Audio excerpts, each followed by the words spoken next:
What's going on, guys? Matt O'Leary back with another video. Today I want to get into Haason Reddick choosing not to speak to the media and a questionable Jets roster decision that we will try to talk through. This Sunday, I'll be at the Beach Gallery for Jets Patriots. Make sure to hang out. It's in Keansburg, New Jersey. Free to attend. Owner is a New York Jets fan. It was a blast when we were there in week 2 for the Titans, so I'll be doing my pregame stream from there, watching the game, doing my post-game coverage as well. So come hang out if you're in the area or want to make the trip out. All right, so Haason Reddick is back, baby. Yesterday was technically his first day back, right? But today he is back on the practice field.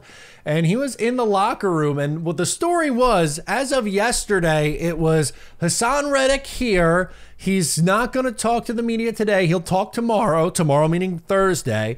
And now the story is, no, he's not going to. He decides, he actually said through PR, he's not going to talk to the media today. Instead, he'll talk to them after the game on Sunday. Now, I love this tweet from Andy Vasquez, who says Jets edge rusher Haason Reddick was in the locker room but declined to speak to reporters through a team spokesman until after Sunday's game. I can only imagine it would be very difficult to explain how/why you just lit millions on fire, so honestly, I don't blame him. Very funny response from Andy Vasquez, in all honesty. But are there significantly more important things than Haason Reddick not speaking?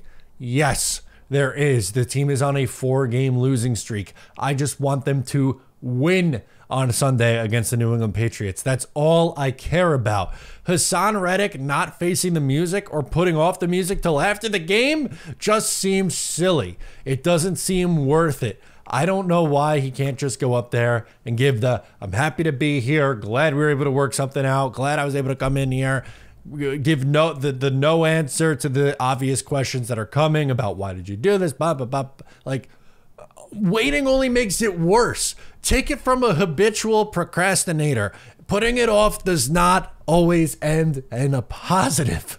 So I don't know why Haason couldn't just do it today. Again, are there significantly more pressing issues with this football team? Of course, but I don't think he is doing himself any favors by not speaking. Putting it off is just making it worse, because then God forbid you lose and make the matters almost, even worse. You drop 5 in a row. Now you got to stand up there and answer questions about what you were doing in August when you could have been with the team. They don't make it easy on themselves. They never do. They got to make it complicated. And speaking of making things complicated, we got a quote from Todd Downing, which I'm not blaming Todd Downing, but it's just we got to talk through this because it's been brought up a few times. But here we go. Todd Downing on why Malachi Corley hasn't been playing said he's still learning how to be a pro and that the Jets have an embarrassment of riches at wide receiver, that it's not so much a reflection on Corley that he's not playing as it is the depth they have at wide receiver. Now, especially after the Devontae Adams trade, okay, fine. Fine, because essentially Malachi Corley becomes wide receiver 6. Here lies my issue. Right now, the New York Jets are employing Xavier Gipson essentially to be their kick and punt returner. Unfortunately, he's not very good at either. He ranks 19th in the NFL in kick return yards per attempt and 27th in punt return yards per attempt. He's coming off a game where he fumbled twice out of bounds, thankfully, but he fumbled twice. He's not a good returner and doesn't give you any juice in the return game. And you have a guy that, I'm going to repeat myself. If you've heard a video from me in the past, I apologize for repeating myself, but it's important to note because it really brings home the point. The Jets publicly let it be known that Malachi Corley was their number 4 wide receiver in this draft class, over guys like Brian Thomas Jr. even, who is playing and extremely productive for the Jacksonville Jaguars. But they tried to trade up for Malachi Corley from about pick 45 until they finally did at the top of the 3rd round. So they spent basically all of day 2 trying to trade up for this guy. Remember the text, Malachi Corley, no matter what.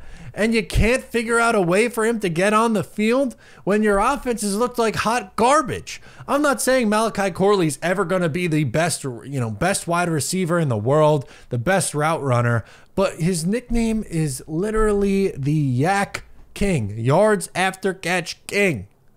Throw him a screen. Give him the ball on an end around. Give him the ball out of the backfield. Have him return a punt or a kick. It can't get worse than what we've seen from Xavier Gipson. He gives you nothing as a returner or as a wide receiver. So I don't get why the Jets are doing this. It goes back to making things harder than it has to be. And again, like I just said with Haason Reddick not speaking, are there other more pressing things than talking about Malachi Corley's playing time? Of course, yes, but it's all encompassing the issue that this team has of making things harder than it has to be.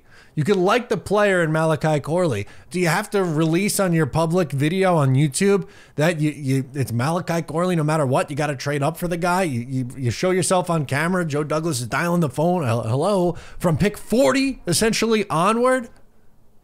They love the guy so much they can't get him on the field. I don't get it. I really don't. Todd Downing was asked about Aaron Rodgers' interceptions. He's not concerned about it because, quote, it's not a problem for him in his career. 7 interceptions is high through 7 games. That number is about 4 interceptions more than I would like it to be right now. But 2, I would say, 2 or 3 of his interceptions so far this year cannot or should not be put on Aaron Rodgers. 1, Garrett Wilson's a ball hit Garrett Wilson directly in the chest, popped up and essentially turned into a pick 6. In week 1, there was a weird deflection that turned into an interception. The Mike Williams ball against the Bills turned into an interception. Now, there were some bad ones. The first one against Pittsburgh that completely changed the game. The first one against the first 2 against the Minnesota Vikings.